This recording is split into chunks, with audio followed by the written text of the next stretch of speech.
Hello, मैं राहत कुरैशी स्वागत करता हूँ आप सब लोगों का सलाम इंडिया चैनल में। आज इस एपिसोड में हम बात करेंगे देश में बढ़ती हुई लिव इन रिलेशनशिप के अंदर जो हत्याएं हो रही हैं उस बारे में हम बात करेंगे।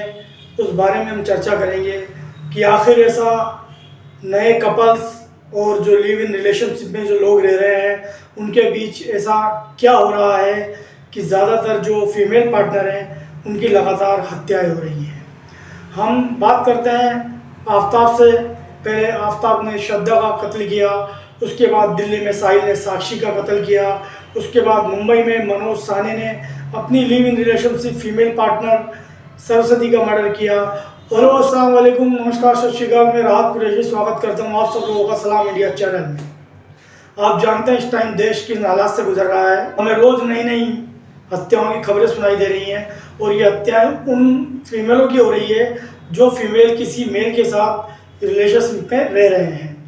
तो सबसे पहले बात करते हैं हम श्रद्धा और आफ्ताब की कि आफ्ताब और श्रद्धा भी एक दूसरे की रिलेशनशिप में रह रहे थे और कुछ उनमें विवाद हुआ, कुछ शक हुआ आफ्ताब को श्रद्धा पे और उसने कटर ला करके अपनी पत्नी के अपनी जो फीमेल पार्टनर है उसके टुकड़े किए और उसको कई जगह पर ले जाकर के पॉलीथीन में डाल के फेंक दिए।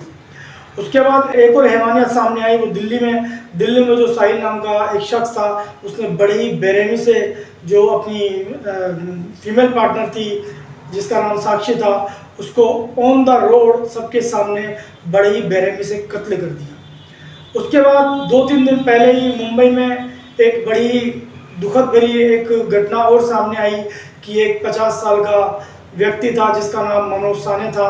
वो एक अपनी फीमेल पार्टनर के साथ रिलेशनशिप में था जिसका नाम सरस्वती था और सरस्वती को ये शक था कि शायद मेरा जो ये मेल पार्टनर है इसका चक्कर किसी और से भी है।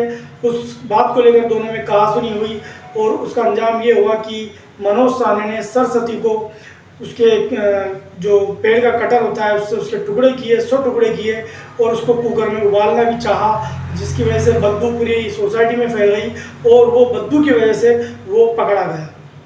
इसके ठीक बाद बेंगलोर की बात करें तो बेंगलोर में एक अर्पित नाम का मेल जो पार्टनर है उसने अपनी फीमेल पार्टनर का गला दबा के हत्या कर दी। तो ये 4-5 केस हमारे देश में अलग अलग सिटीज़ में हुए, जिससे ये साबित होता है कि ये जो भी चीज़ें हो रही हैं इसमें कहीं ना कहीं हम जो गार्जियन हैं, जो पेरेंट्स हैं, हमारी कहीं ना कहीं गैर जिम्मेदाराना जो हमारी छवि वो सामने आ रही है। या ये हो सकता है कि हमारे संबंध हमारे जो बच्चे हैं उनसे ठीक से नहीं बन पा रहे हैं, हमारे बीच कुछ ना कुछ टेंशन या कुछ ना कुछ प्रॉब्लम है जिसको हमें देखना होगा और अपने जो घर के जो अपने रिश्ते हैं उनको सही करना पड़ेगा। अगर मैं बात करूँ इन सभी हत्याओं की तो इन सभी हत्याओं में जो मैंने नोटिस किया है, जो भी मैंने न्यूज़ चैनल से जो सुना है कि ये सभी हत्याएं शक की बिना पर हुई हैं। मतलब या तो किसी का मेल पार्टनर फीमेल पे शक कर रहा था या किसी की फीमेल पार्टनर मेल पार्टनर पे शक कर रही थी। तो देखिए प्यार में होता क्या है, प्यार उसी को कहता है कि शक की किसी में कोई गुंजाइश नहीं है। अगर आप किसी से प्यार करते हैं उस पर तो प्यार करने से पहले उस पर विश्वास करना पड़ता है, भरोसा करना पड़ता है। पहली बात तो ये। दूसरी बात ये कि आप लिव इन रिलेशनशिप में जो रह रहे हैं तो अपने पेरेंट्स की बिना मर्जी के रह रहे हैं, उनकी बिना परमिशन के रह रहे हैं। बेचारे पेरेंट्स तो ये सोचते हैं कि आप दूसरे शहर में या सिटी में जाके आप पढ़ाई पढ़ रहे हैं, अपने फ्यूचर संभाल रहे हैं, लेकिन वहाँ आप कुछ और कर रहे हैं।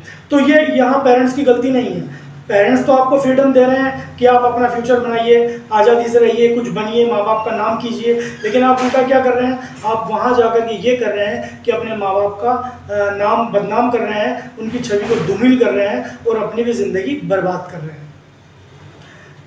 मेरे विचार से तो ये जो लिव इन रिलेशनशिप के अंदर जो कपल रह रहे हैं उनका भी गवर्नमेंट को एक रजिस्ट्रेशन करवाना चाहिए कि पुलिस उनका पहले इन्वेस्टिगेशन करे, फिर दोनों से बात करे कि भाई आप दोनों एक दूसरे के साथ रहना चाहते हैं। उसके बाद उनको अथॉरिटी दे, उनको परमिशन दे कि आप एक दूसरे के साथ रह सकते हैं। इससे होगा क्या कि पेरेंट्स की नज़र में वो दोनों ही पर्सन रहेंगे और दोनों पर्सन के बारे में पेरेंट्स को भी जानकारी रहेगी और पेरेंट्स उनके बारे में अपडेट लेते रहेंगे।